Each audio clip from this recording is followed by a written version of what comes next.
I All have a right. lot. Yeah. We got the live tag now, so going on. Yes, sir. Right. Welcome, y'all. It's your boy Big Game James.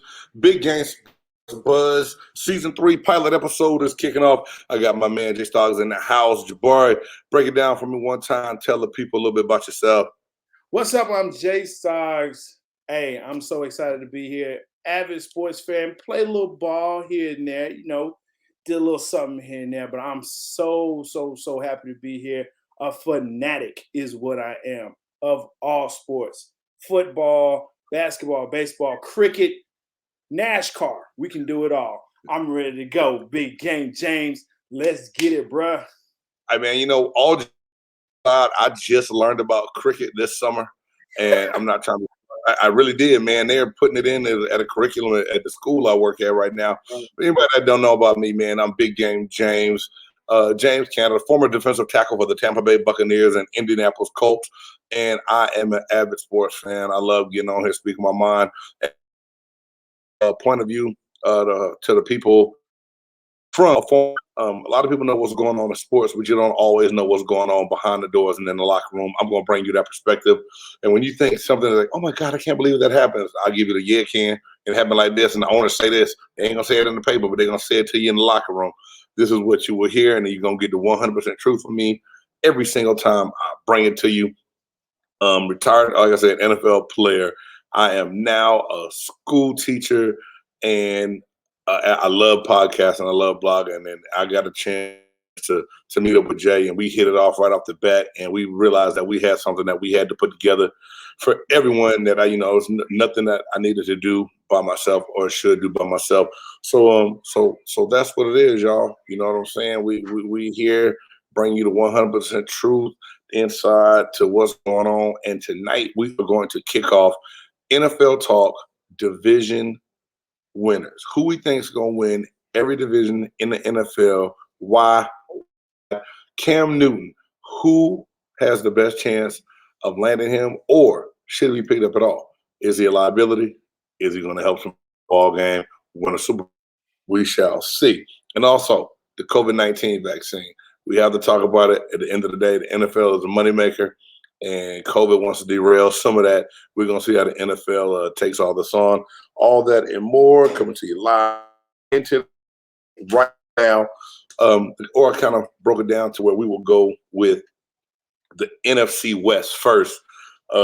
Jay, that division to me for so long has been dominated by the Seattle Seahawks. 2 years ago, the San 49ers won the division and went and lost in the Super Bowl to the Kansas City Chiefs. Everyone believes that the Rams are going to be the new up-and-coming team in that division. And, what does Kyler Murray Cardinals fit in this division? I know what my take is, but I'm very interested to see and hear what you think about the Man, NFC West, probably the best division in all of NFL. Let's just call it what it is. But here's the thing. Who's going to win it? Really, it's up for grabs because they all could win. It really could. I'm really interested to see if I was to say who's going to win the NFC West. Oh, man. I actually think Seattle. And the reason why I say Seattle is you don't really know what's going on with San Fran in that quarterback situation. Who's going to start? How's Garoppolo going to come back? You really don't know what's going on there. Kyler Murray, I know he's a beast, but I still got to see what he's got, man. Slight kid, I'm just not in on him yet. I just can't do it. You know what I'm saying? And then Matthew Stafford, bro. It's Matthew Stafford. It's Matthew Stafford. It's Matthew Stafford. They got a great defense. Their defense. I think there's only maybe one other defense better than theirs, and we'll get to that division. But that offense, I don't know. I don't know what to make of it, man, because it's still Matthew Stafford. So you're basically sitting up and telling me that them getting rid of Jared Goff and bringing in Matthew Stafford was not an upgrade at all? Not at all. Then they just kind of swapped the same. That's all it is. The part is Matthew Stafford is older than Jared Goff. And so you would think okay, well, the experience would be better, but the experience with what? I mean, you had Megatron in Detroit, and what did you do? I mean, Right. dude, I just don't see it, man. I just don't see it. I can't trust him yet. I mean, I totally understand that, and I can't argue with you at all on that. But me looking at this division, I'm still wondering what are the Seattle Seahawks doing to help Russell Wilson get any better. I feel like he makes his team go. Yeah. They parts on defense, but yet then they never really address the offense. Now DJ Metcalf is a monster, and he came in and showed that he can go. The running game has been up and down. Like I said, they got old on defense, and when they had to revamp, that's what really caused the demise of that team. So when I look at that, I don't like Seattle for the number one spot in this division, and it really surprised me when I was looking at it and had to think about it. Even though Matthew Stafford is the quarterback of the Los Angeles Rams, It's Matthew Stafford. I picked the Rams to be the team to beat in that division. Wow. I really think it's the Rams, then the 49ers, and then the Cardinals. They're just too young. Kyler Murray can do a lot of great things. I still think there's more work that needs to before they become a good team and a good enough team to sneak up on someone in that division. The 49ers, quarterback troubles. Jimmy G doesn't believe in himself anymore. What can Trey Lance do? Is he going to be the man? Is he going to come in? Is he going to win the whole thing for him? How long is it going to take him to get there? They do have a great defense that should be healthy enough this year to maybe give them a chance to sneak up and win that division. But the offense, the quarterback questions, that's why I say for the third place team, Seattle, Russell Wilson alone makes them a contender to win that division. But I give the Rams defense this one. I think that the Los Angeles Rams wins the NFC West, man. Woof. All right. That's a head scratcher. But hey, that's how we starting it off. I like it. It is a hair rub for me. I ain't got no hair to scratch. But it's just, a little wax. That's just kind of how I put it. And I may be wrong. I've been wrong before. I've been wrong a lot in life. But at the same time, well, this is the first show, Jay. Don't be wrong yet, man. I'll put it like this: we won't know for a while if I'm right or wrong. We won't know. We'll know by mid-season. And let everyone know if I'm wrong. It's all good. Look, we'll know by week 8, around week 7, week 8. We will know. We'll know. All right. So staying with the West, I'm looking at the AFC West, and the front runner off the bat, I know everyone's odds is going to be the Kansas City Chiefs. But that division, you think about it, you got Kansas City Chiefs, the Los Angeles Chargers, the Broncos, and the Las Vegas Raiders. That still sounds crazy in my head every time I say it. It doesn't sound right to me. I have to practice that before I get on to do any kind of show because Las Vegas does not – Raiders and Las Vegas don't go together to me, especially being a guy that played his high school ball in the Bay Area. I want to say Oakland all day, every day. Yeah. But, out of the AFC West, man, looking at it, you like and why do you like that team? I mean, until somebody in the AFC can dethrone the champs, the 2-time champs, it's still gonna be KC for me. It's just gonna be KC for me. The Raiders, they still have issues. Gruden doesn't know if he likes Carr or not. Carr doesn't really know if he wants to be there, if he really wants to be a quarterback or what. And then you have the Chargers. He's a second-year player. I can't do it for a second-year quarterback. It's very rare that you see a second-year quarterback go to the mountaintop and win it all. He's nice, but let's see what he looks like when people actually start scheming for him and they know what he does and they know his tendencies. Right. That's the whole thing with that. And Broncos, man, you got John Elway, who's like your president, who's considered one of the greatest quarterbacks of all time. Yet their quarterback situation since he's taken over has just been trash. Hey, what's funny though? All great players don't make great executives. That's what a lot of people don't realize. He was a beast on the field, but some of his making. Well, I'll take it all the way back. What's the big tall kid they got out of Memphis back in the day? Was it Paxton Lynch? What was his name? I think the 6'8" quarterback out of Memphis. Yep. And they did all that off of 1 year, knowing that they needed a total No. I take that back. It wasn't Paxton Lynch. It was Brock Osweiler, the other tall. State. Yes, sir. So yeah, I think Paxton Lynch was a Tampa Bay guy first. We're not gonna talk about that though. We messed up. Another shot. It's okay though. Something like that happened. But either way, we won't talk about the Broncos because John Elway is a good dude. He was a hell of a football player, but some of the decisions he's made, I'm just like, yo, I need to apply for a general manager job. They giving away like that. Damn, I need to make them mistakes. Bro. Hey, look, go ahead and apply so I can be your assistant. Right. We good. We got it, man. I know we could do this. But yeah, I don't know. Yeah, it's kind of like that Jordan, Wayne Gretzky, you're a great player, greatest this, that, and the other. But when it comes to getting in that seat, right, it's totally different now. So I don't know what's going on with them. Hopefully they can, because I've always liked that rivalry between the Chiefs and the Broncos. And the AFC West have always had great rivalries, but it just doesn't seem like it's a rivalry anymore. Yeah. I haven't liked the Raiders since they let Khalil Mack go. That whole move pissed me off, man. Like, you had one of the best pass rushers to play in the modern day NFL, and you let him go.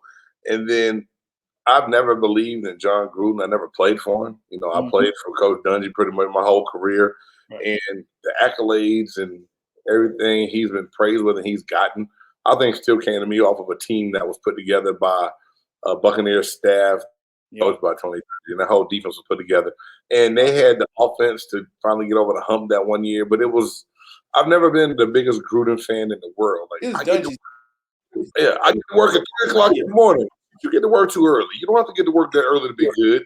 Just because you get there early don't mean that you're doing it right.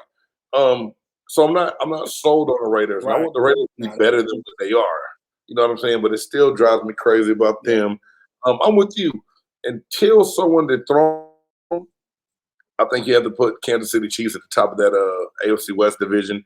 And believe it or not, though, I'm going to go with Justin Herbert, the second-year quarterback in the Chargers, and saying if they can get any bit of a run game with Keenan Allen, wide receiver core, and Mike Williams, that core of receivers that he has, that's not a bad offense at all. They can go, they can get after it. I got them second. I got the Broncos third just because, and that's probably Raiders. And I messed that up. I really did looking at it. I think Broncos should be last. Raiders should be third over them. Raiders has a little bit more of established defense. Carr has shown that he can lead that team to the playoffs before. And my brain just blanked on me. But the young tight end that they have, that, he's a heck of a story. He said that he was 2 years ago. Anyway, I like them. I like what they do. The Broncos, as young as they are on defense, and having to go between Teddy Bridgewater and Andrew Luck to be their quarterbacks, I still think both of those guys are serviceable NFL pros. I just don't know if they're that guy. They're not that sexy car that you go to the dealership, the Lamborghini or Ferrari. They're good Ford Taurus or Ford Fusion that can get you to and from work every single day and you won't break down. That's kind of how I see, that quarterback situation. The Chiefs by far the elite of the. Yeah, I think even of the conference, man. So, but yeah, it's unfortunately Teddy Bridgewater, who I've always thought was more than a decent quarterback, has been passed around like a $2, you know what I'm saying, hussy. And it's unfortunate because he's never really had, I think, his just due to be in that seat. So hopefully he can win out. I think the knee injury changed things for him.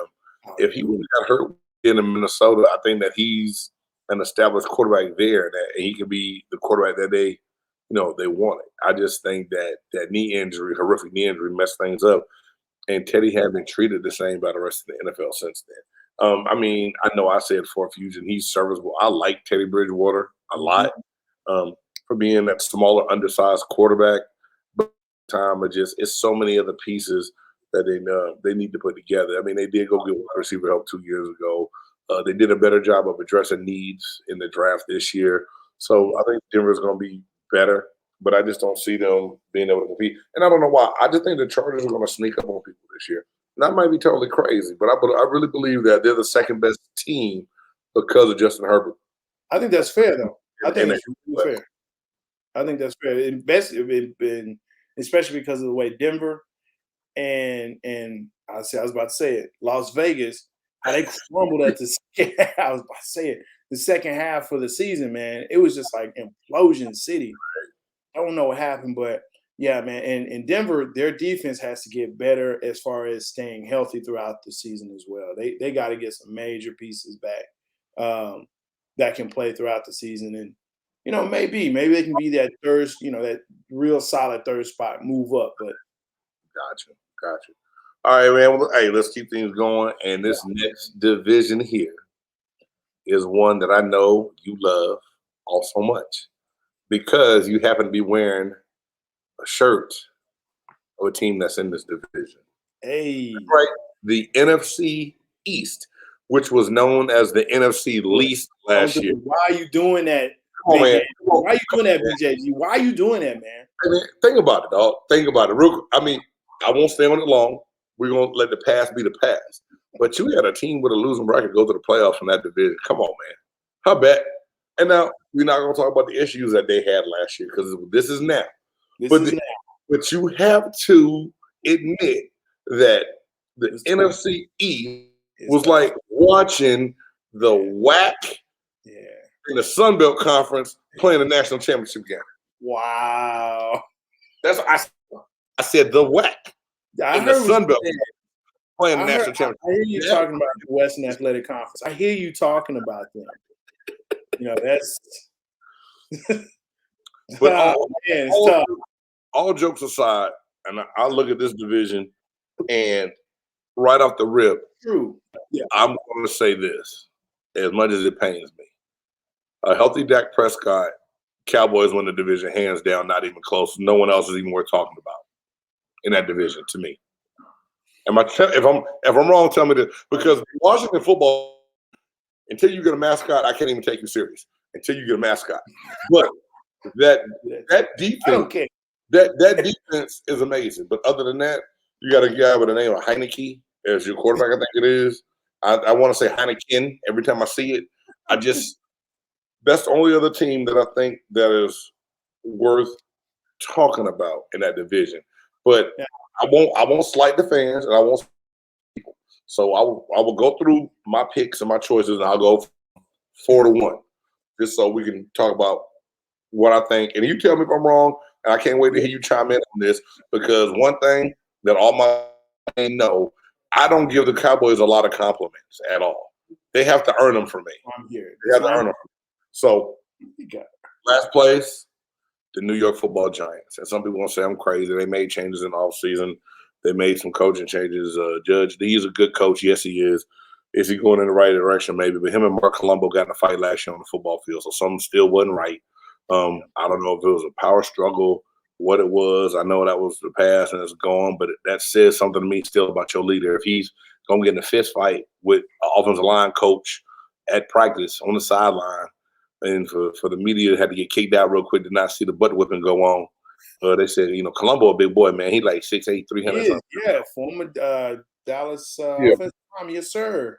Yeah, but, real quick, the New York Football Giants, to me, Saquon Barkley is amazing. I really wish that he was on a different football team. I just don't – him coming off the knee injury, still going to be tough for them. I don't believe Daniel Jones believes in himself. I think that he has talent, but I don't know if he believes in himself to be that guy to lead a team in that type of environment, that type of city to get them to the promised land. So I got the New York Football Giants in the 4th spot in the NFC East. Then after that, believe it or not, even though I believe in their defense, I got the Washington football team as finishing 3rd because I think they had good receivers. I just don't know if the quarterback's going to give them the ball. McClendon and those guys, as young as they are at the wide receiver spot, I admire the way they play. It's not sold on that quarterback being a true leader, and it's going to lead into something. It's going to so it's going to help us out. Then after that, I got the Philadelphia Eagles as the 2nd best team in the NFC East, and it's only because they do return some of their starters on defense. Am I totally 100% excited about the quarterback change they made? No. I don't think that Jalen Hurts is ready yet. I'm not going to say that he's not a starter in the NFL. I just don't think he's ready. And like I said, that's me. That's my opinion. You can tell me I'm crazy and I'm wrong. I just feel like he's getting thrown to the wolves and he's not ready. He hasn't been, and that happens a lot to me with African American quarterbacks. They get thrown in and they haven't always been groomed and prepared to be successful. And some people will say, well, they're pros and they need to be pros. Every pro is not treated the same, and that's a God honest truth. And we've seen it before. I've seen guys come in and get to work and get a legit shot, and I've seen some guys come in and it's like, hey, you need to do this. They don't do it. They get moved out, and the next guy gets moved in. And I feel like if he doesn't have instant success, that's something that the Philadelphia Eagles may do with him. They may send him on to the Wolves. Now, this, like I said, pains me to say this, but watching what Dak Prescott did in the games that he played last year before even being injured, I believe is going to do big things if he stays healthy this year. Now, the shoulder scares me. It scares me because they spent a lot of time not doing anything preseason. And they all said, everyone said, well, it's precaution. We got to just make sure he's ready for the season opener, which is this upcoming Thursday kickoff in Tampa Bay, Raymond James Stadium. The Dallas Cowgirls will suffer a loss by the hands of the World Buccaneers. But realistically, you have Ezekiel Elliott, who can run the ball, who wasn't utilized. You got a good guy, second straight running back from Memphis. His name. Why am I drawing a blank right now? I got hit in the head too many times when I played. But your second running back is good. Yeah, and then I love CeeDee Lamb. I love Amari Cooper. I like Michael Gallup. The offensive line, they're getting a little bit older, but they're still sound. Now, you do know that Zach Martin's not playing, right? Mm-hmm. Yeah, Martin tested positive for COVID. He's not playing.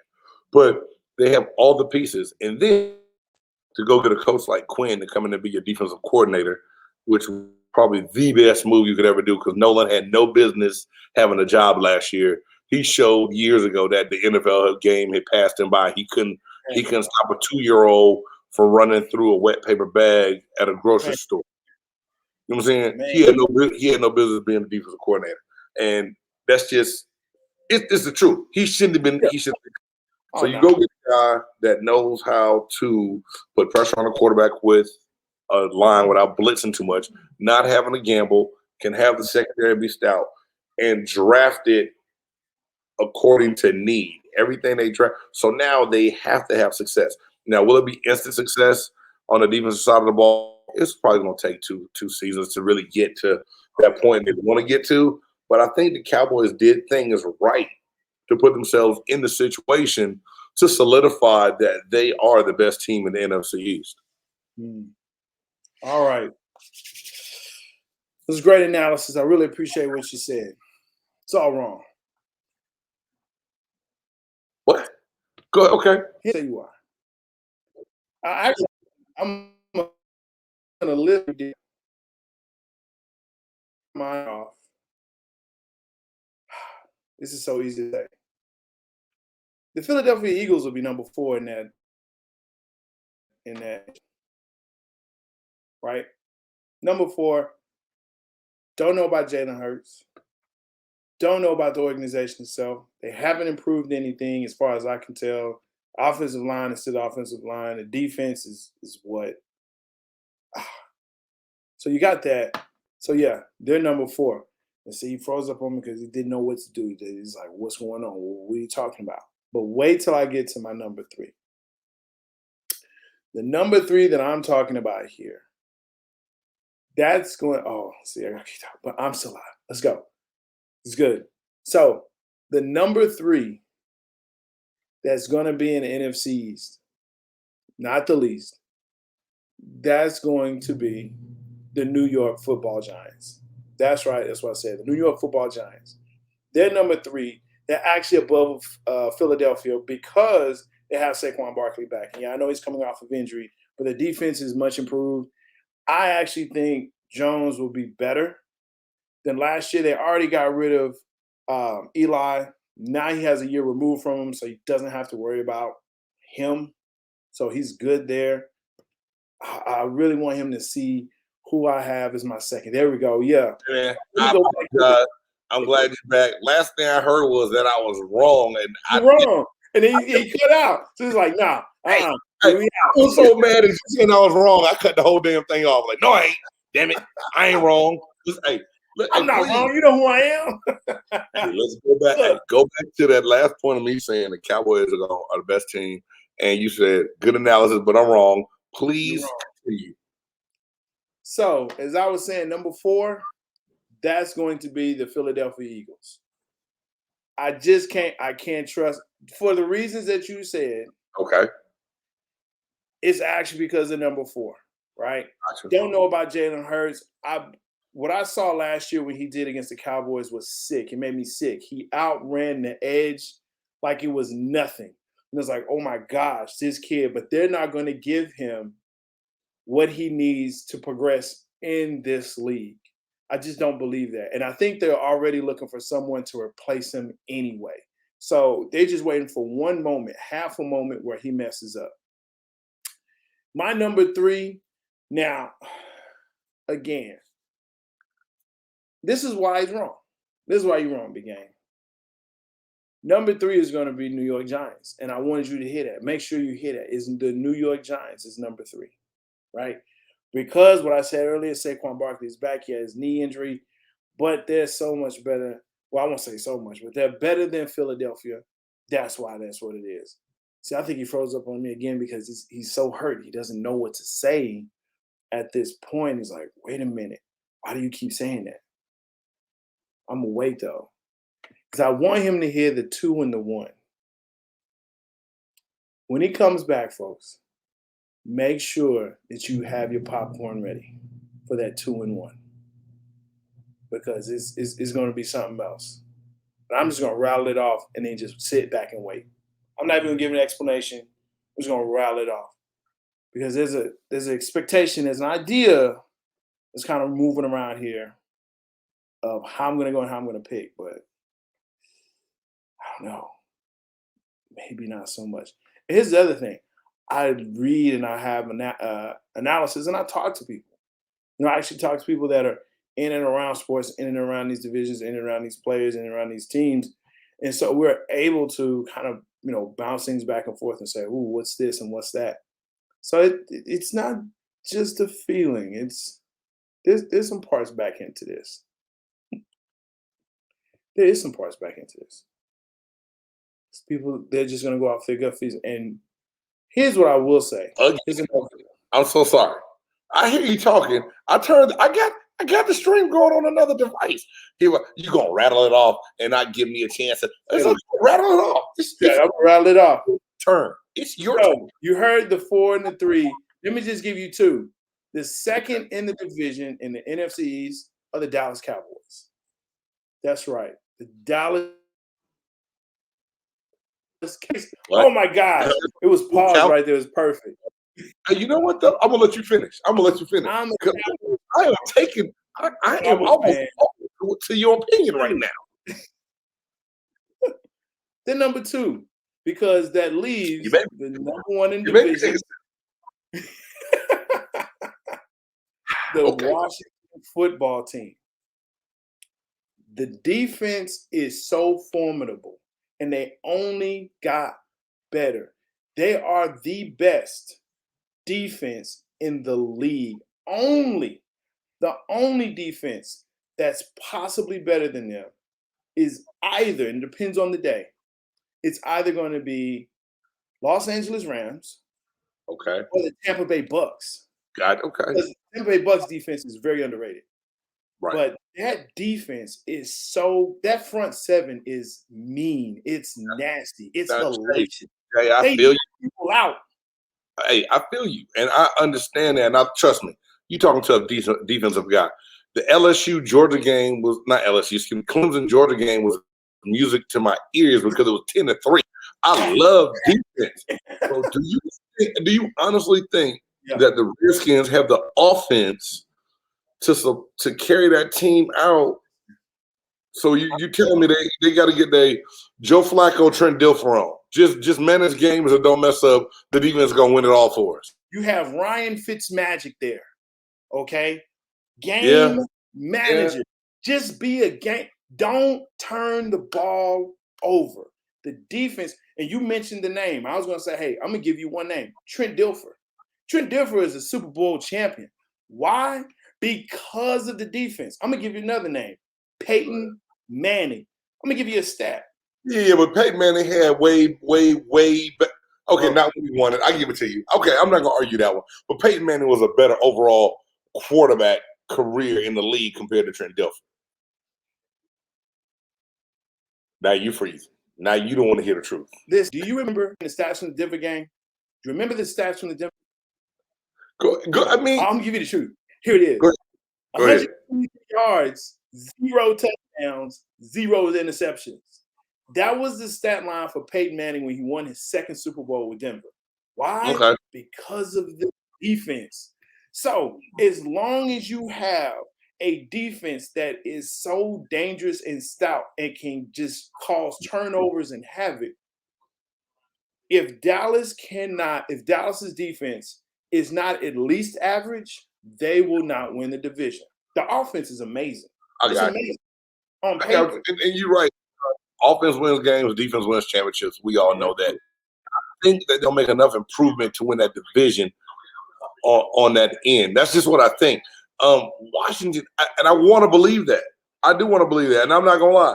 That was the game that the Buccaneers had in the playoffs last year was the Washington game. Yes, sir. And Ryan Fitzmagic, he does bring a whole nother element to a team and it's just like the guy comes in, has success, and everybody's like, thank you for coming, God bless you, good night. They treat him like an episode of Def Jam, man. They send him on his way, and he handles his business. And he does a good job. Like, to me, Miami forced Tua coming in when Fitzpatrick should have started the rest. Yeah. Exactly. Give Tua the time. Give him the time and let Fitzpatrick do what he does.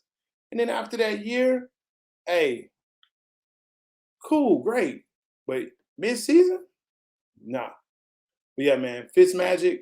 And so, yeah, that's why I say, as I sit here with my Cowboy shirt on, and I'm sure I'm going to get lots of visceral and hate and whatever, visceral, but I don't care. I'm a fanatic. I'm a fan of football first.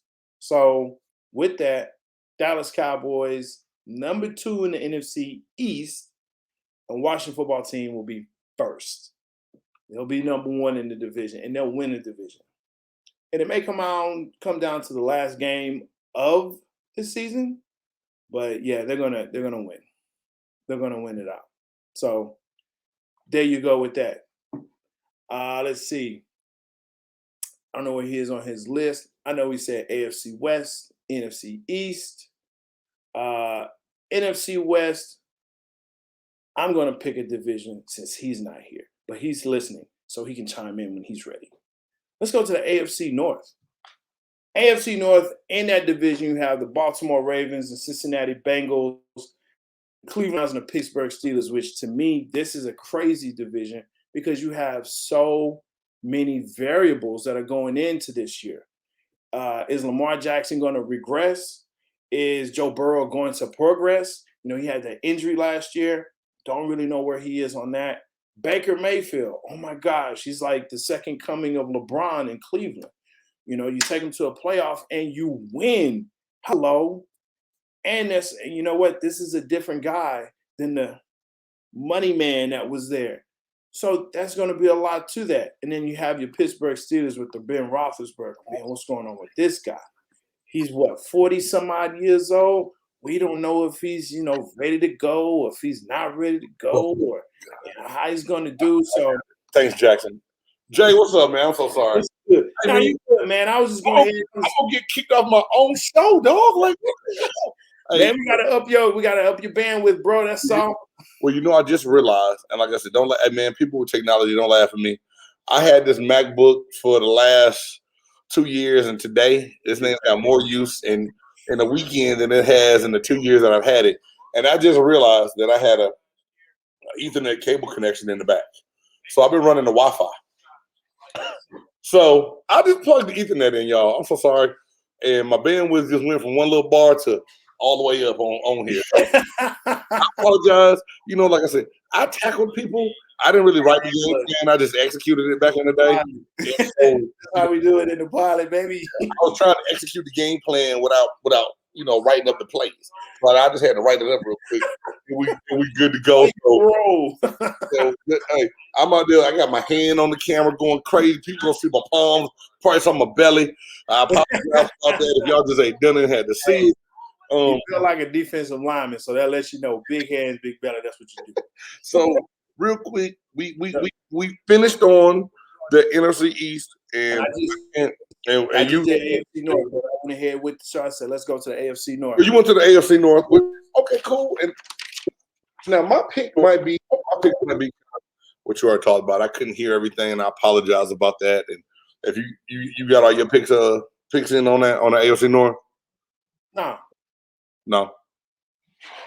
I actually didn't. I just previewed it. I kind of just said, I was talking about, the different quarterbacks and where they are. So, look, here's my picks. AFC North from bottom to the top. I'm actually going to go with the Bengals at the bottom. I just got to see what Joe Burrow is going to do coming out from the injury.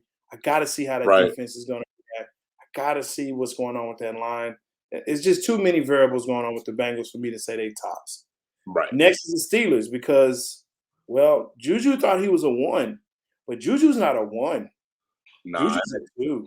And that pains me to say that because I've been a Juju Smith-Schuster fan since USC and thinking like, man, as soon as Antonio Brown leaves, this dude's gonna have his shot. And Chase Claypool came in and outplayed him last year. And straight up. I mean, I was like, you know what though? Everybody needs a number 2. Everybody can't be Batman. Somebody's got to be Robin. Everybody does. And you give him a good person, a good number 1 that can stretch the field, that long ball, let Juju do Juju. That's going to be great for him. And now the pressure's off of him, I think, too. I think there's too much pressure on him to be the number 1 receiver. He wasn't ready to be that guy. Yeah. But it's so funny because the first 2 picks from the bottom to the top, you and I are eye to eye. We got the same. We have the same picks. I got Bengals 4, Steelers 3. Now your 2 and your 1. I really want to hear this. Number 2, Baltimore Ravens. Shut the front door. Same thing. Go ahead. Let me know. Man, I don't know what's going on with Lamar, with the team and Lamar, and I don't know if he's if he's regressing, or if he's going to be able to take that next step and progress to push the team over the hump.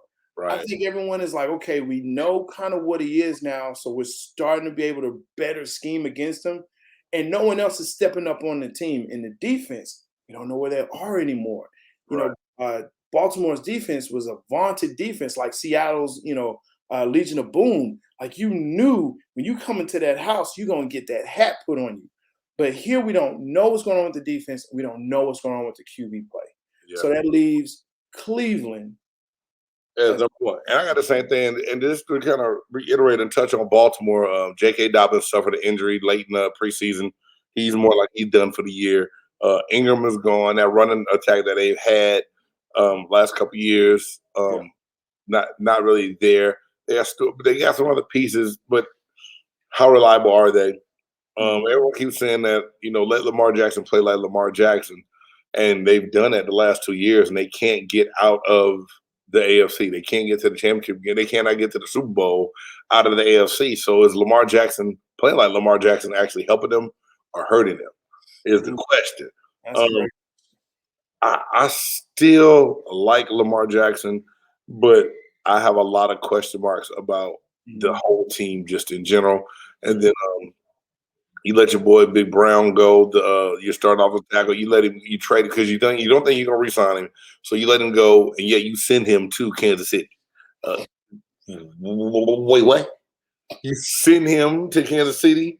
What are we doing? Help bolster that offensive line after what really got them beat in the Super Bowl is having 2 offensive tackles hurt and having to play backups. Hello? It kind of just bewildered me from a front office standpoint, and that's why I'm like, okay, they missing Ozzie Newsome right now because Ozzie wouldn't have done anything. That's never. I don't see that happening. But yeah, to me too, that then leaves the Cleveland Browns as the number 1 team in that division. And a couple of years ago, I was one of those guys. I said, "Wait, stop! You don't win a championship on paper. I don't want to see all of this." But like, just right now, their play, the way they played last year, their running game on offense.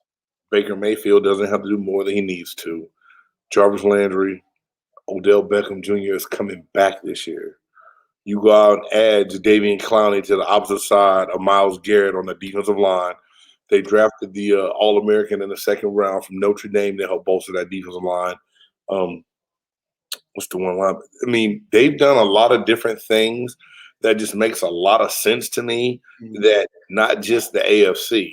I think that the Cleveland Browns are really actually going to contend in all of the AFC to be one of those teams that we got to watch to get to the Super Bowl. All of the AFC. Yep. Big facts. Big facts. All that you said, we agree. So AFC North, we're good. AFC North, like that was just like two dudes talking over a cup of coffee. That was real easy. No feelings hurt, nothing else. Nothing. Nobody getting called out because they wrong. Now, one thing I did want to talk on, one conference I had after the NFC East just written down was the AFC East. And over the past, it's always been the New England Patriots. Yeah. And they kind of had their drop off, and they had Cam Newton last year out a couple games, didn't play some. But just still looking at their division and what's been done, kind of running it from bottom to the top is coming at number 4. I got the New York Jets, and that team they were set up for failure when they hired Adam Gase a couple years ago. He never should have got a second chance to me from when he left Miami, and they did nothing to get better. So here it is, brand new coach. Zach Wilson comes in, brand new quarterback. The whole city and team is happy. I believe they will be better. I just don't think it won't be instant success because it's the NFL. You don't have like a super recruiting class you can bring in to get a team beyond good. You can't get JUCO transfers and not a whole lot of free agents just running New York. You know what I'm saying? So the Jets will be up there one day, just not today. It won't be this year. So me personally, I got the Jets coming in as my 4th place team, followed by the Miami Dolphins. And the Miami Dolphins, I believe, is a team that when I look at them, I want to say that they're going to be good, but they still leave some holes to me on the defensive side of the ball, even though they bolstered up. Scratch your head, it's okay. They bolstered up their secondary a little bit. I'm just still not sold on Tua being that guy, and I don't know what he's going to get done.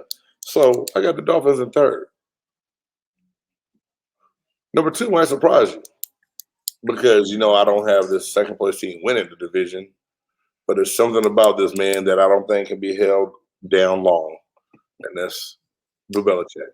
And I have the New England Patriots as the number 2 team in the AFC East, with the Buffalo Bills still as the team to beat in that division because of their McDermott is a heck of a coach on the defensive side of the ball. Allen has played great football. They continue, I think, to build on what they do well, and I think that's just the team to beat. I know I can tell by your face you don't like what I got in the order I have it in. So please, by all means, let me hear what you have. Top and bottom, we're good. The New York Jets, they thought they were on the Love Boat, but they about to soon find out they're about to be on Gilligan's Island. You know what I'm saying? Hey, it's shiny and new. That's what it's all about. Come aboard. We're expecting you. That's how they are right now. But they're going to be on this 3-hour tour that's going to last for like 10 seasons. They haven't been really right since the guarantee. Let's just call it what it is, man. I mean, you had a few years here and there. They had a few years with Bart Scott and my, and my guy there, okay, well, it's your butt fumble. You gotta give him a little something with Sanchez. He ran through the butt cheek of the brick show. Look, if he can't run through a front lineman's butt, and I don't know who can, then hey, he ain't the quarterback for New York Jets, okay? That's just how it is, man. I almost feel like Stephen A. If you can't positionally through the man's butt, then what are you doing? I'm just saying that's just, that's where it is. Got it. Buffalo Bills, and I'll speak on that. Look, they're winning the division. I mean, they just keep rolling and getting better. And it's like, man, they keep adding weapons. They keep just getting better and getting better. But I actually am flip-flopping with the Miami and New England. And the problem is that I'm having is that now everything is relying on this rookie quarterback that's in the system. And yeah, it makes sense because they all, between Belichick and Saban and all these guys, they're all on that coaching tree. So it's still okay, similar, and there's verbiage and things like that. Mm-hmm. But a Buffalo Bills team that can hit you in the mouth. You got a Miami Dolphins team who really has an improved defense. And as long as you have Tua, who is a double threat, and he can do some things with his feet, he can elongate the play, he can make people miss, and he does have a decent arm. If he can just, cut down and get some better percentage throws and things like that, and maybe even stretch the field on these guys, I think Miami has a better chance to be number 2 in that division and beat out New England. Now, like you said, the next year, all bets are off for that. But I got to see how Belichick and Mac Jones can actually play in this system. And that makes sense. That's a real fair analysis, and you really broke it down. And you gave the Dolphins more credit than I want to give them right now. Like I said, I want them to have success, believe it or not. You got a general manager of color and a head coach of color that's taken a way of learning and doing things and putting their own spin and their twist on it. And I hope it works out well for them. Put all the eggs in the basket, so to speak, with Tua a couple years ago. And some people are like, well, they might get a quarterback the following year. And if they would have turned around and got a quarterback after drafting a quarterback in the first round, I would have fallen down to Miami and whipped everybody's ass myself. Excuse my language. That would have been the dumbest thing that they ever could have done. Yeah. So they got the young quarterback. They believe in him. They believe in him so much that they pushed Fitzpatrick out of the way before Tua was even really, really ready. They gave him the keys to the car and told him, "Hey, go take it for a spin and do you." And he got, he's gotten better. Yeah. He's one of those guys that he said there's like a lot of pressure in that position in the NFL, and it is. You got to have a different kind of moxie and mindset about you to be an NFL quarterback, to be an elite one and a good one. And I think that's why so many of those guys, once they find the happy medium, where if the expectations hadn't been high on them, I think that's why Ryan Fitzpatrick has all the success in the world at doing what he does, because there's no real pressure on it. You know what I'm saying? If Ryan Fitzpatrick messes up, at the end of the day, they're like, he wasn't supposed to be here no way. That's all they're going to say about it. He never should have had a job, but he did for double-digit years, and he did it well for when he did it. He didn't kill them. So my thing is, coming from a program like Alabama, being drafted as high as he was drafted, he comes in to us like, yo, you got to do this. Yeah. Now, and people want to see you perform right now. The development phase is almost over. And I know we talked about Garoppolo and Trey Lance earlier. The best thing that can happen for Trey Lance is that Jimmy G comes out and plays decent this year, where he really can learn. And then when it gets handed over to him the following season, what it should be, then he can step in and do what he needs to do. And if he gets thrown in now, it's going to do him a disservice, because he's not going to be ready right off the rip. And like I said, sometimes more often than not, it's like I said, that position is the worst and the hardest, man, when it comes down to, because when you do good, everybody cheers you and loves you. When you do bad, everybody hates you and it's your fault. Yep. Yeah, absolutely. And coming out of, FCS, now you playing big boy ball. Look, bigger, faster, stronger. Right. You're able to take all that information in that, 1-2 seconds before the snap or whatever you have, because people move, people talking, everything's going on. Right. It's different. Different. What you got next, Big Game James? Well, next up, but not least, is a division that I talk about a lot, because back when I played, we were in this division. This is how crazy the logistics were back in the day when I played. And that's the Nfc North. That division, used to be black and blue division of football. You knew you were going to get beat down. Mm-hmm. A lot of good things, a lot of bad things, but that's the NFC North. And just thinking about this and talking about it, first and foremost, the team that I have coming in last in that division is the Chicago Bears. I believe that they have. I know, you don't think I'm crazy. I got the Bears last, although I believe that they need to go ahead and hand the keys over to Justin Field and don't put that car in the hands of Andy Dalton or Nick Foles. Let Justin Field take the reins. The only thing that scares me about that is they still have offensive line issues that they didn't really fully address. And you already saw it in the preseason. He took a couple of hits that he should have never taken. And going against another team's ones all game long, he might be dead if it's not fit. So that's the one thing about that. So scares me that I don't want to play, but at the same time, I got the Bears coming in. I have the Lions coming in at 3. Believe it or not, I just think that Jared Goff gives them something that they can build off of. And I don't know. Honestly, I think the Bears find ways to lose is why I really put them in 4. Although on paper, looking at the roster, I think the Lions have a 4th place team roster in that division. But I just feel like the Bears are going to find a way to mess it up and finish in 4th. And Nagy's going to lose his job. Should he? I mean, do I wish it happens to him? No, but I just see they do that every year. Even with that defense that they have, they find a way to choke and mess it up. Second place team in that division to me is the Vikings, and that's still just because of their defense. You still got Dalvin Cook running the ball on offense, and Kirk Cousins is another one of those guys. He's an $83 million game manager. He doesn't do a whole lot to blow it.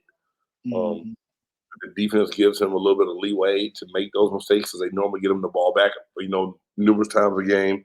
And then, of course, the number 1 team in the division, hands down, is the Green Bay Packers. And the God honest truth for me is I thought that they pretty much put everything in a trash can, poured some gasoline on it, and was about to set it on fire. I thought they were about to tear up their whole franchise. The mishandling of things with Aaron Rodgers. And a lot of people, I've had numerous conversations, man, and it's so funny about, well, man, he's just a quarterback. He don't need to get all the say.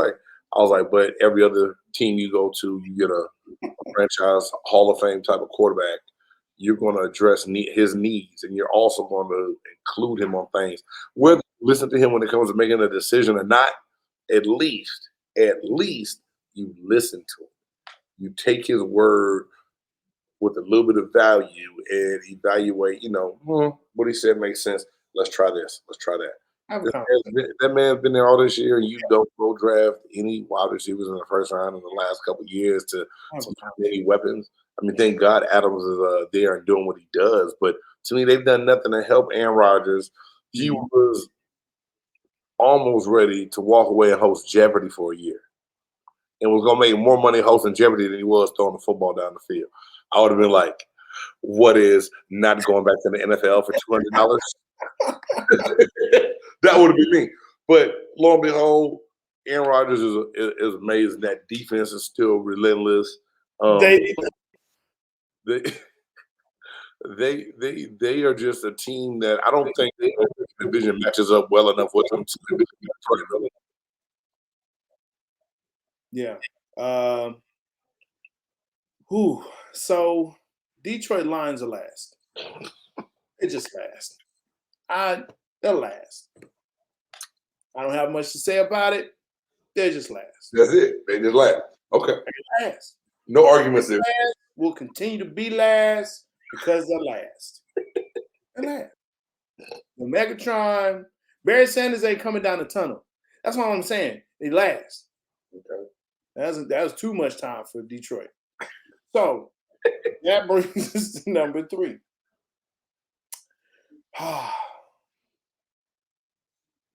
So is Chicago, but I say that hesitantly because I actually like Justin Fields. I think he should sit for a year or at least half a season behind either Dalton or Cisco kid, right? I just think those I fear for him for the reasons that you said. I Right. fear, Right. but the defense is good enough that they can really, help him. His defense will help him more than anything else. Right. But I think for the reason that you say, yeah, they're going to find ways to lose because they're the Chicago Bears, and there you go. Always. That's just what it is. To me, it's a toss-up between Green Bay and Minnesota, only because I don't really know how Aaron Rodgers is going to play this season, how he feels, how the team feels. They're all like, oh, we're all behind Aaron, which is great. But Green Bay, and you tell me if I'm wrong, Green Bay does things differently. It's like they walk or march to a beat of a different drum. Like they're like, so what? They do. It's a franchise that's damn near owned by the people. It's stocking Right. franchises. There's nothing normal about that. The stadium's in the middle of a damn neighborhood in the middle of Green Bay, Wisconsin.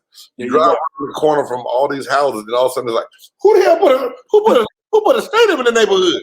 I mean, yeah, there's nothing normal about Green Bay, Wisconsin. Period. Let's just leave that out there. It's not.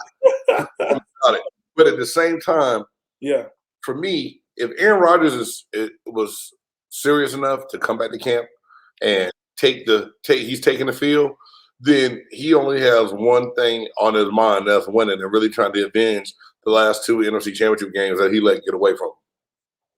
That being said, he's a dangerous man in that situation. And that's the only reason I think that they edge out the Vikings is because of Aaron Rodgers. Anything other than that, I would get, if Aaron Rodgers was to get hurt today, then Minnesota Vikings would automatically go to the number one team in that division. I believe that. And I couldn't argue with you on that. But if Aaron Rodgers is about to take the field for that team, you best believe that he's ready to play. He's ready to make a statement, and he's going to have that team good enough to compete in the NFC. Yeah. Compete for a Super Bowl, not just, what I'm saying, not just division.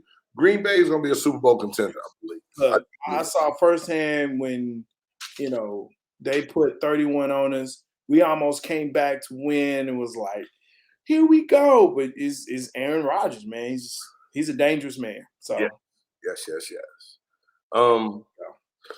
We got two divisions left. Let's go for it. And, I'm going to save the best for last. So that being said, we will go to the AFC South now. I thought you were going to say See, you trying to be funny. Well, why do we leave? The NFC East should have been the best for last. Like I said, I'm saving the best for last. The NFC, he wants to talk about the NFC least last. Come on now. Wait, don't make me do that. But last. From a logistics standpoint, I still don't like the realignment of how, why in the world do you have the Titans, the Colts, Jacksonville Jaguars, and the Texans in the league, to where I think that Indianapolis and Miami need to switch in this division. Yeah. I think that the Dolphins should be in the AFC South and that the Colts should go to the AFC East. But that's something for me and the commission to talk about later. We're doing lunch in 2055. So when we meet in 2055, we'll talk about that realignment. Man, there you go. Real talk. Let's get to this thing, and I'm going to throw it at you like this. I wrote this down, and now I'm looking at it, and I don't really believe what I wrote. You ever done anything like that? Like, I went back and forth with this list a couple different times. I was like, nah, they going to win. Nah, they going to win. Nah, they going to win. Okay. But I think it's because the conversations that we've been having, that's why you're doing it. It's like, let me rethink this because this guy, he kind of knows some things. So let me rethink this, and I'll scratch it out and write it out. It has absolutely nothing to do with that, but I do value your opinion so much, and I'm glad you're bringing it to the table, dog. Thank you. Thank you. For some reason, I have the Houston Texans as the fourth place team in this division, and I just believe ever since DeAndre Hopkins was traded away that they've done nothing to help Deshaun Watson out. I think the Texans are one of the only teams in the NFL out of the 32 that seems like they're trying their best worst every year. I really don't understand what they've done. I also think that it was a lynch mob out for Deshaun Watson. I think it was all a hoax because he wanted to be traded away. And with the no trade clause, he pretty much held the keys to the car, like the analogy I like to use. He pretty much had his pick of where he wanted to go.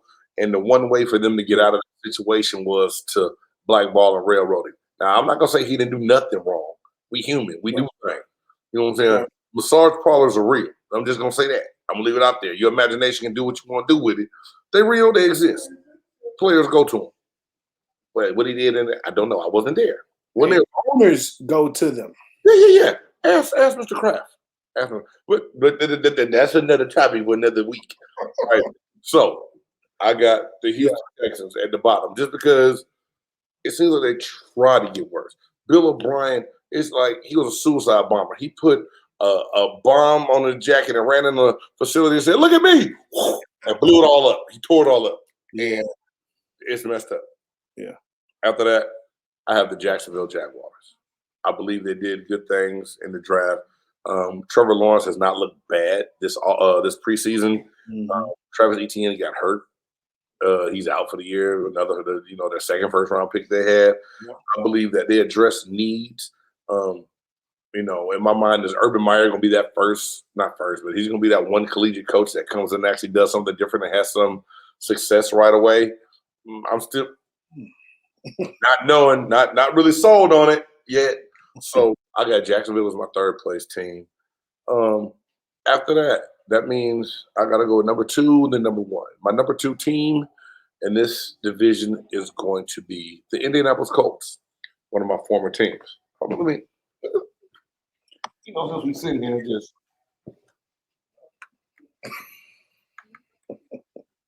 them dudes right there. Anyway, you see, it's a big helmet. Big brain. As I said about them D linemen, they got big brains. Anyway, I believe that see, you made me lose my whole track. Really, I'm gonna blame it on myself, but I'm gonna blame you, but it's me. Carson Wentz, goddamn. The former team that you played for. No, I got that. My former team. Man, Jim Irsay is one of the best owners that the league has that you can have. I mean, I still to this day can't believe, like, right before my oldest son was born, that man bought me a gift in there and said, "James, how's Aisha doing? Congratulations." Like he known us for years. And it's just, a lot of owners, not every owner does different things like that. Different gifts for the team, for players on the team. Anyway, Irsay, big shout out to him. And, my stint in Indianapolis was short, but it was very well received while I was there. I believe that Carson Wentz has a resurgence with Frank Reich. I just really do. I think that he gets new life in Indianapolis, going to a team where the defense isn't bad. I like the way that Michael Pittman Jr. plays as wide receiver. I believe they address needs to make themselves better. And I don't think there's pressure on them in that division because for so long, it's all been about the Texans, and then the Titans snuck up in there in the last couple of years. So I think Indianapolis kind of just cruises and coasts on in and does a great job of competing. Will they win? Maybe. But my number one team is the Tennessee Titans. And when you got somebody like Eddie Lacy running that ball, Eddie Lacy, boy, my brain, man, it went way. I said Eddie Lacy. Oh, Eddie Lacy. I meant Derrick Henry though, like for real. We all knew what you meant. Hey, I took too much in. I'm gonna come back next time. Sorry, it's been a long day, long weekend. Derrick Henry is just, he's that guy. Yeah. And for some reason, I like Tannehill. A lot of people think I'm crazy because when he came out of A&M and when he went to Miami, I was like, man, this kid can't play. He's overrated. And now I know why he looked like he did in Miami. It's because of the coach he had. He was never really developed. So now he's another guy, like we talk about these game managers, don't do a whole lot. Let your running game lead the way, and you try to make as minimal mistakes. He does a good job of that. He doesn't make a lot of mistakes. He knows his business. He gets things done, and he relies on his running game and rely on that defense. And it's been – Vrabel's done a good job. I mean, I liked Vrabel as a player back in the day, and I think that he proved me wrong at being a better coach than I thought he would be. And because of how he approaches the game, coaches the game, and the way they handle their business, I think that's the team to beat in that division. Now, when they get past first, second round of the playoffs, probably first round, they lose in the second if they get past the wild card game. But in that division, I think they easily win that division. Oh yeah. Houston sucks. Houston is Detroit.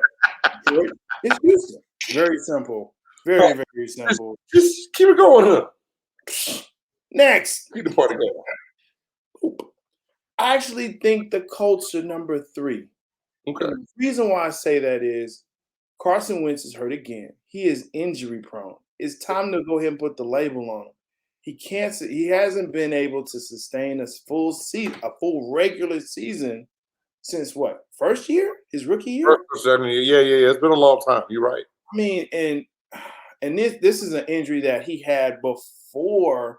They believe he even got into the league, or it was very early when he was in the league. So I mean, this fractured foot, it keeps him out for months at a time. So now you have to rely on your backup already. So I think there are some questions there about Carson Wentz and his whole dependability. Whether the thing I always heard about whenever I played my semi-pro, When I heard was, your best ability is availability, right? So if you're not on the field, I'm stealing that one. I'm just gonna let you know I'm stealing that. go for that. Yeah, I appreciate that, man. Good looking out, because I'm using that. Middle school football, it's coming up. It's somebody gonna hear that from me. Hey, in school, if you're not on the field because of your grades, your best ability is availability, bro. Right. That's all it is. That's it. But that part right there scares me about the Colts. And I like the Colts organization as a whole, and especially when Dungy won it there. I was like, yeah, I'm over the moon. And because to me, that's an organization that believes in the people that are there and believes in what they do. And Coach Dungy is probably one of my most favorite. I actually bought his book, read it through and through, still read his book. Amazing, man. So, yeah, but they're still number 3 to me. Number 2 is Jacksonville.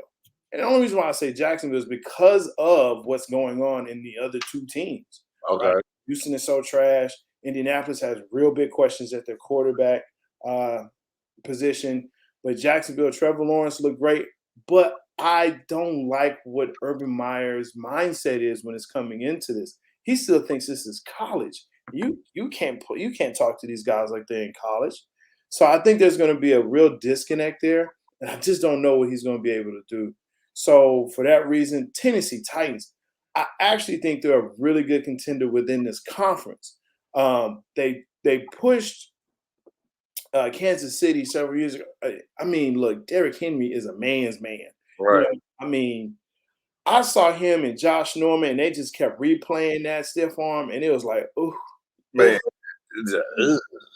Like when your own teammates do that on the sideline, like, oh, like they say, I pray he doesn't do that to me. I pray. Right. Running back doesn't do it. I'm sorry, man. And I believe, look, Tannehill, I'm not an A&M fan, but I just never liked him until he got to Tennessee. And it was just something about how that system, Mike Vrabel, the whole organization, he is good for Tennessee. He should never leave. Never. I agree with you. I mean, it's one of those things where it works. And besides the 2 and 3, and I can see you doing that, I'm just trying to give Carson Wentz the benefit of the doubt that when he comes back, it'll be good things happening. But the argument this time, your argument, it worked. It worked a little bit. I'll give it to you. It's facts. It's facts on that one that he does stay hurt. He is injury prone, and that we never know what's gonna happen. But I get 1 out of 28. Okay, that's the AFC South. Now, without further ado, man, here we go. Drum it roll. is now time to talk about the NFC South, the division and home of the world champion Tampa Bay Buccaneers and quarterback Tom Brady. Now, that being said, we're not going to make this about the Buccaneers. And y'all don't get mad. This is an old hat. Like, if you look at it, it says 1999 NFC Division champs. This is when we won the division back when I was in Tampa. This is my old championship hat. This ain't the Super Bowl hat. But I just had to put it on because I'm talking about my, the squad that I like to root for. But looking at this division, and it's crazy because to know that this team, the Buccaneers have been in the bottom of that division for years until Tom Brady came around and flipped the switch on us.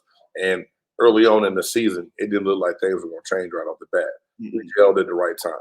So that's why, I like to joke a lot and real proud of how things worked out for the Buccaneers. But at the same time, when it comes down to it, and I had to rank these teams, it's going to be a little crazy to look at this. But I got the Panthers in fourth place. Yeah, Carolina Panthers in fourth. I believe that Sam Darnold is going to work out well in Carolina. I think it's going to be a good situation for him. Anytime you have Christian McCaffrey, but he too in the last couple of years has been banged up and hurt. Can he stay healthy? Can to do the job that they want him to do? They landed Robbie Anderson a couple of years. I mean, he's a good wide receiver. They're putting pieces together. That defense plays well. They're building. I just still think that they're young. It's going to take some time. But I got Carolina fourth. Believe it or not, and this one was I went back and forth to the next two with between 3 and 2, but I got the New Orleans Saints at number 2, and I know you're gonna think I'm crazy, but Drew Brees leaving, Jameis Winston stepping in to be named the starter. I believe in Jameis. I want him to do great things. I just still think it's gonna be a little bit of a learn. It's something different about that whole dynamic. And then them being a little bit older on defense. I don't know why. I think the Falcons with the draft of the Pitts. I think that Matt Ryan has a better year. I think he gets closer to the Matt Ryan that got them to the Super Bowl a couple years ago. So I got the Falcons in second place. And then never has it happened before where you bring back all 22 starters from a Super Bowl championship team. Hadn't happened. So when that happens, the only team I can pick to finish number 1 is Tampa Bay Buccaneers. Now the flag's a little bit smaller on this one than it was, nowadays. You know what I'm saying? But everything's bigger now. Everything's huge. Yeah, that whole flag taking the whole helmet. But you know what I'm saying? If I had to get my Lee Corso on, I'm gonna get my Lee Corso on. I'm gonna pick the Buccaneers helmet. And I just think that when you have a quarterback like Tom Brady that comes in and does what he does, and he's an ultimate pro. He finds a way to win, and he finds a way to make everyone around him better. He was able to get Bruce Arians to do something that that Jameis Winston couldn't do. And hey, look, I'm not a throw the ball down the field kind of quarterback. That's not my arm anymore. Let's do this. And everybody else bought into what he could do. They used Ronald Jones well. They used Leonard Fournette well. And it got them to the place they needed to win that championship. And granted, the defense played like gangbusters. Amazing defense. Bringing everyone else back. And then the first round draft pick from the University of Washington, dude, he was killing people this preseason. I can't even say his name right now. I'm going crazy. I studied this stuff, and there's still something happened between then and now to where I'm just drawing blanks all day long. I'm still flustered from the internet not working good on my end, dude. It made me mad. I got anybody that's watching, y'all plug me. Hey, we're gonna be smooth here on out. It's all good. We're gonna get it together. But hands down, Buccaneers with the division. Not so fast, my friend. That's my other lead course on there. But actually, look, Tampa Bay is going to win. They're the champs. Until you knock them off, even though you got a 44-year-old. Is Gronk playing this year? Gronk's coming back? It's crazy. Yep. It's crazy. Back too. And O.J. Howard got hurt last year. He's back. The wide receiver core. Yeah, just think about the tight ends and receivers we have, dude. It's not even fair, man. Honestly. It's really not. It's really not. And they're taking pay cuts to stay. That's how crazy this is. Right. So when you have receivers taking pay cuts to stay, Okay, so there's one. Mm-hmm. But now we're talking about 4-2. Okay. And I actually think the Falcons are number 4. Okay. I you lose your defensive guy in Matt Quinn, and he brings basically the whole defensive staff from Atlanta to Dallas. Right. Thank you. But hey, we needed it. We Right. needed it. But the problem that I'm having though is that when you lose Julio Jones and you still have an unproven commodity in the receiver, because look, I'm not saying that the brother that they got, hey, great, fantastic. But let's see what you look like. Yeah. Yeah. Let's see what you look like against pro players. Let's see what you look like against a safety that's going to come down and hit you. Let's see what you look like when you got to cross that middle and you got a backer that's staring at you, that's ready to take that head off.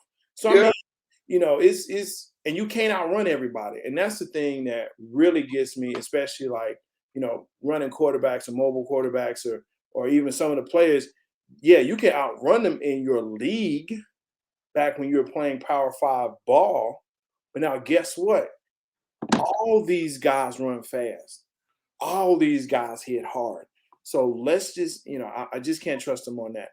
So Falcons for me, they're number 4. Once they lost that Super Bowl, they haven't been the same. And it's like they've lost their mojo. I don't know what's going on, but they've just lost their mojo. It's hard for me on this one because I actually like Matt Rule. I think he's a great coach. Saw what he did at Big 12 with Baylor, and it was like, whoa. I mean, and they came off of just, it was bad. It was really, really bad down here after the whole scandal and everything. So, he did. Yeah. Oh, man. So after that and what he was able to do and generate here, and he's starting to do that in Carolina, and he's one of those guys, one of those coaches that, hey, you believe in me, I believe in you. I need to see what's going on with Sam Darnold, though. But I think with Matt Rule and Hardy, I think they have a good situation there. So I put them at 3 reluctantly because Sean Payton is Sean Payton, you know. But you still got your, you know, the original 30 for 30 guy, right? So Jameis, I want to believe in him, but his decision making has to be better. He can make the throw down the field, but does he know which throw to make, when to make it? So that's the thing that I put him at 2 only because of Sean Payton. Only because of Sean Payton. But their receiver, oh my God, was it Johnson, right? For Thomas? No, for the Saints. Yeah, is in it Michael Thomas? Michael Thomas 13. Yeah. Yeah. So his injury that he's just now getting repaired, you know, like a couple of weeks ago, that he should have got repaired at the end of the season. People telling him don't do it, let it heal. And now he's saying, that's what they're saying. They're saying, no, we told him to go ahead and do it. There's something there. So he's going to be out for a minute. So there's your number 1 receiver that's going to be out. Kamara's going to have to be the everyman, which can he do it? I don't know. But, you know, I put him at 2, but it's reluctant. I think Carolina can definitely jump over them. Just depending on how the first 3 or 4 games go, it's going to be up to that. I give you respect on that. I still, for some reason, I don't know why, man. I think Atlanta gonna sneak around in there and be better. And I might be crazy because they haven't had pass rush since they went to the Super Bowl, but I still think they're gonna dress out. England took their soul. Yeah. Well, you give a 23-point lead, your soul should be good. Shoot. Hey man, this has been fun. And we're still not all the way done yet. I know we've been on here a minute and we got to roll in a second, but we got the division stuff out the way. There we go. A couple more things that I want to talk about real quick, get your opinion on. Yeah. Before we get out of here and kind of just see where you stand with this and what your take on this is. Early last week, the New England Patriots decided to go ahead and release Cam Newton, and name Mac Jones their starter. Yep.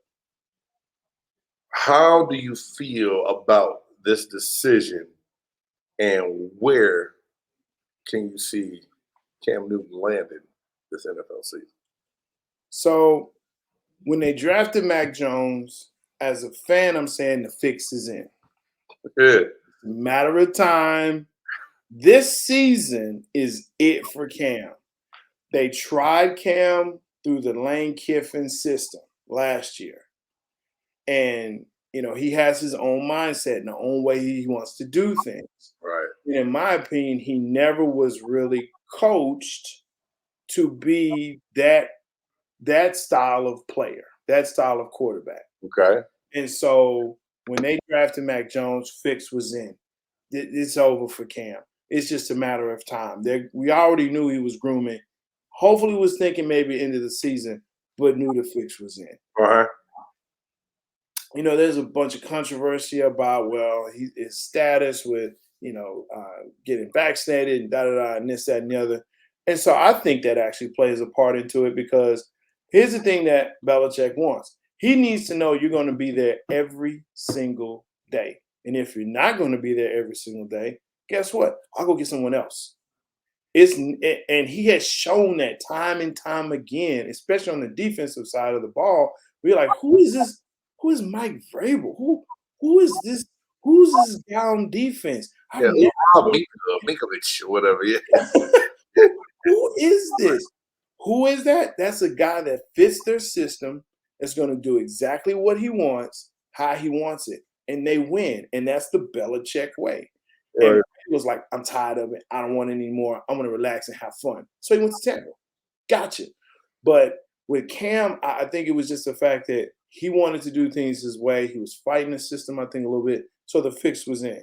So do you think, not to cut you off, man, no. but you think because of he had COVID last year during the season, missed some games. Mm-hmm. Do you think that he really was that guy like, well, I'm not getting the vaccine? No, I don't know his vaccination status. I've heard that he has not received the vaccine. And then I heard that, well, since he wouldn't get it, that he got released. And it's messed up. But at the same time, like I said earlier, the NFL, and we're going to talk a little bit about COVID as well, but NFL is a moneymaker. Any and everything you do, the league wants done is to make sure that their bottom line is not affected. That's why they put in the protocols that they did as far as like a certain percentage rate of vaccinations. If so many people are vaccinated on the team, that it won't cost you. If there's less than your that certain percent, it can cost you a forfeit. Once you forfeit, that's going to cost you money. It's a fix, but at the same time, I understand it because it's a bottom line. And it's just my 100% opinion is if me getting the vaccine is going to help the situation of my team not have to forfeit games and everyone's going to be able to get their money, their bread that week, I'm getting the shot. That's just me personally. Let's go. Do I think it's a little bit selfish for some of those guys to talk about, well, it's not within my beliefs? There's a lot of different things that goes on in the NFL that's against your beliefs, but you do it. So now when it comes to the shot, this is what you want to choose to take a stand on. I really don't know the whole situation, everything that's going into it. But I know just from different people that I've talked to is that Cam got in better shape. He came into better shape this year. Mm-hmm. He's been more disciplined. He's been ready to get things done, and he's done everything that they asked him to do except get vaccinated. The next thing you know, he's cut. Is it a blessing in disguise? I don't know, because at the end of the day, it's just like if I know somebody is racist, I know you're racist. I ain't got to deal with you. But don't try to sell me on you not being a racist, but behind my back you saying racist things. I'd rather you say it to my face, and I know not to fool with you. You know what I'm saying? Yeah. So the thing is, if you knew you really didn't want to fool with Cam, why offer him the deal to come back when you knew you had your mind on Mac Jones or a quarterback going into this draft? I feel like they should have just let him go beforehand. Now, that being said, I started trying to wrap my mind around what NFL team should Cam Newton go to not that he's looking for a job. And not that he just has a pick. The team has to want him as well. True. First team that came to my mind was the Washington football team to be reunited with Ron Rivera. But then at the same time, the Redskins have a high vaccination rate because their head coach has cancer. It's a remission and he's fighting it. So he has a compromised immune system.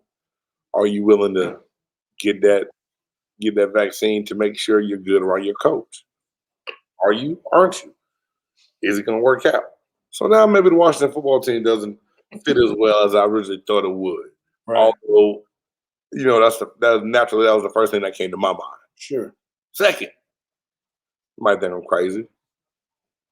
Pittsburgh Steelers. Ben Roethlisberger's about done.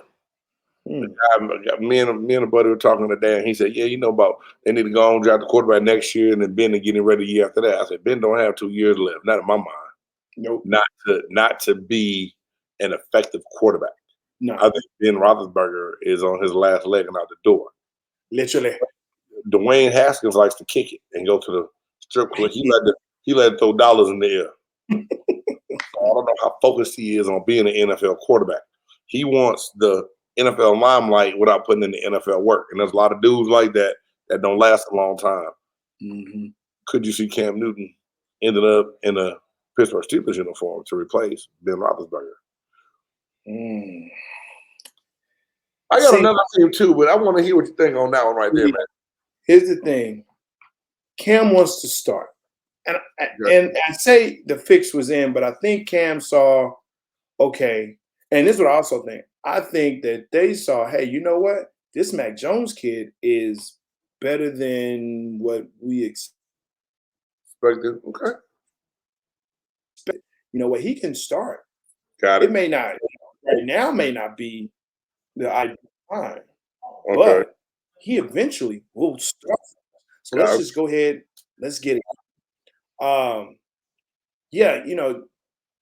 With Ben, and I say that to say, Cam wants to start. He wants to play now. He doesn't want to be a backup. He doesn't want to lead up or be a bridge, which I really think he would be that in Pittsburgh. Even if it was Ben is there for a year, retires, he's there for a year. They're going to draft a quarterback that next year. Mm-hmm. He's really just a bridge. If there's anywhere he wants to go, he wants to start. So that kind of puts out there, what are the teams that are still in need of a quarterback that didn't draft or didn't bring anyone in? And that's, to me, that's Pittsburgh. I don't think Pittsburgh's ideal because I think Ben he wants to be carried off the field. He's not Broadway. He's not Johnny Unitas and Broadway Joe. Hey, he wants to be carried off the field. He wants to leave it all right there. I feel where you're coming from on that. I can't argue that.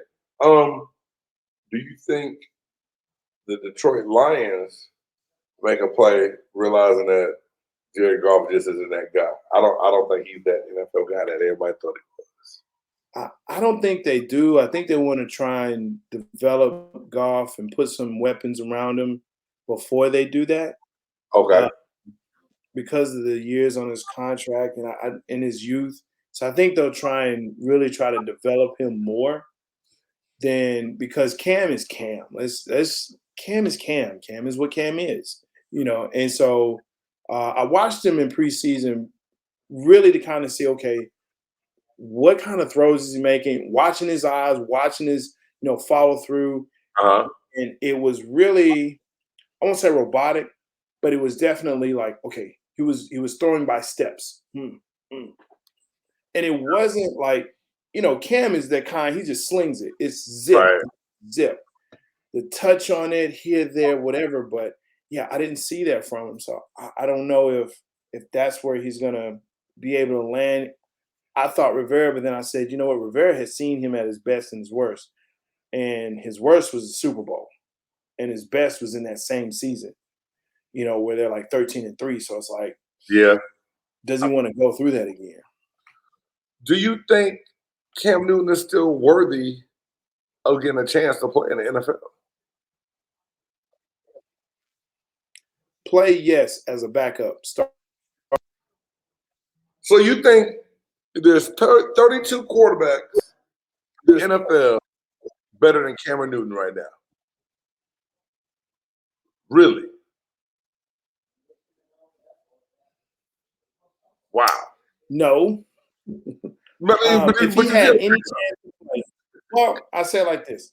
If there was any team that he could go to and play right now, I would have to say it's either Denver who's the second one? Or quite possibly Houston. So Houston, does that mean that Deshaun Watson will get his wish granted to be traded if Cam Newton was brought into Houston? Traded or cut. If the situation doesn't roll right and I just don't see a good situation ending here for Deshaun in Houston.